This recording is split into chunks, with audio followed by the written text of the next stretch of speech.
Hello student, myself Rebecca Rodriguez from St. Paul High School, and once again I welcome you in second part of the video. Next picture, can you tell are the things in this picture living or non-living? If it is living thing, is it a plant or an animal? We already learned, children, that living things are of two kinds. First one is plants and another one is animals. Animals have babies, yes or no? Yes. Seedlings also grow from the seeds. Seedlings grow into the plants, and this tells us plants are living things. Plants do move, yes or no? But movement of plants not easily seen. Plants also need food, and they prepare their food with the help of water and sunlight. Plants do not move from one place to another place like animals do, but their roots hold them down in one place, and this is a big difference between the plants and animals. Clear? So plants and animals both are the living things. Here the vessel and glass, these are the non-living things. Clear, all of you? The relationship between all the things in the environment. So children, water and air, these are the part of the environment. Yes or no? Yes, all the living things need them. Living things also need food. These are the basic needs, children. Water, air, food. Without air, without food, we can't survive. Yes or no? So all these things we get from the environment. They get their food from the environment. All the living things need food. Yes or no? Whatever living things need to survive, they get from their environment. For example, birds. You can take example of birds. Birds build nest. So they require cotton, twigs and threads. Yes or no? Yes, to build them. And these things they get from the environment. So many things we get from the environment. Without these things, water, air, food, we can't survive. So all these things we get from the environment. Clear, all of you? Yes. The relationship between all these things in the environment. So children, here we can see human beings use so many things from the environment. We get cotton, wool, silk from our environment. We weave clothes from them. Yes or no? Yes. We make things like mats, baskets, paper from materials in our environment. We build houses using clay and stone and wood also, and these materials too we get from our environment.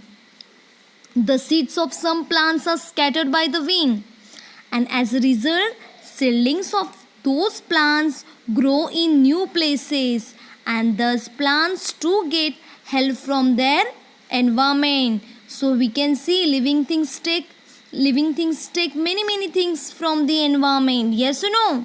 So what effect does that have on the environment? Animals like vultures, foxes eat the flesh of dead animals, and thus they clean the environment while they satisfy their hunger. Remains of dead animals decay. They mix with the soil. Yes or no? And leaves fall off trees. They too rot and get mixed in the soil. And this makes the soil fertile, and plants get nourishment from the fertile soil. So thus living things bring about changes in non-living things too. Okay children, do you know a sheep's body is covered with wool? The sheep feeds on leaves of shrubs, As it does so, the seeds of some shrubs can get caught in its wool. When the sheep goes somewhere else, the seeds may fall off there.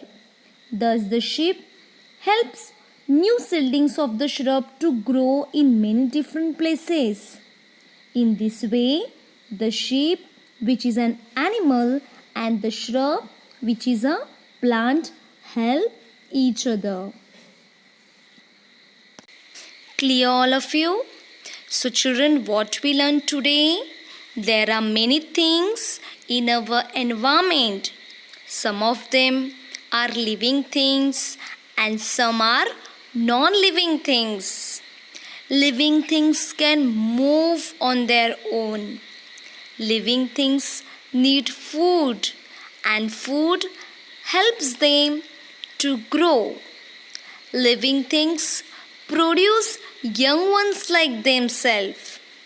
Living things are of two kinds. First one is plants and another is animals. Living things get all that they need from their environment. Living things bring about changes in non-living things too. All things in the environment depend upon each other. Clear? So, children, the needs of all living things are fulfilled by things in their environment. Yes or no? Such things should not be allowed to go waste.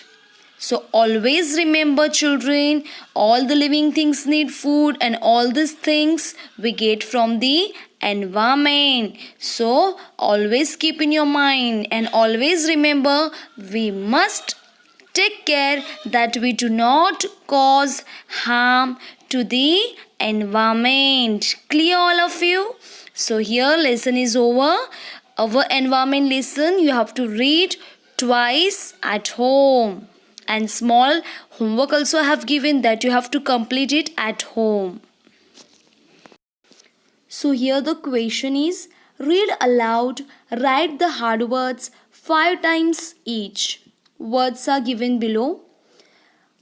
Environment, mountain, field, sparrow, surrounding, twigs, cotton, material, hunger, and fertile.